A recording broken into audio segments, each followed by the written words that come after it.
ஈசனை நம்பியிருக்கும் குடும்பங்களை அவர் ஒரு நாளும் கைவிட்டதில்லை. எத்தனை துன்பங்கள் வந்தாலும், எத்தனை கஷ்டமான சூழ்நிலையிலும் அவர் கைவிடுவதில்லை. வாழ்க்கையில் நான் தனித்து நிற்கிறேன், எல்லாம் என் தலையெழுத்து என்றெல்லாம் யோசிக்காதீர்கள். ஏனென்றால் தனித்து நிற்பது தலையெழுத்தல்ல, தலையெழுத்தை மாற்றுவதற்கு என்று மட்டும் யோசியுங்கள். நிச்சயம் வாழ்க்கையில் வெற்றி பெறலாம்.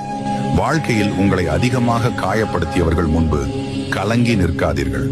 அவர்கள் முன் மகிழ்ச்சியாக புன்னகைத்து வாழுங்கள். அதுவே அவர்களுக்கு நீங்கள் கொடுக்கும் மிகப்பெரிய தண்டனை. வறுமையை கடந்து பார், செல்வம் வரும். அழுகையை கடந்து பார், தைரியம் வரும். தோல்வியை கடந்து பார், வெற்றி வரும். அதன் பின்னே சென்று பார், மகிழ்ச்சி வரும். அது நிச்சயம் உன்னை தொடர்ந்து வரும். தளர்ந்து போனவர்கள் அங்கேயே முடங்கி போகிறார்கள். தோல்வியில் இருந்து கற்றுக்கொண்டவர்கள் முன்னோக்கி போகிறார்கள். தோல்வியை ஒரு முறை எதிர்த்து நில், உன்னை தோற்கடிக்க யாரும் இல்லை என்ற தைரியம் வரும். உங்கள் சிந்தனையை எப்பொழுதும் தெளிவாக வைத்துக் கொள்ளுங்கள். நல்லதாகவே நடக்கும். எல்லாம் நல்லதுக்கே என்று மட்டும் மனதார நம்புங்கள்.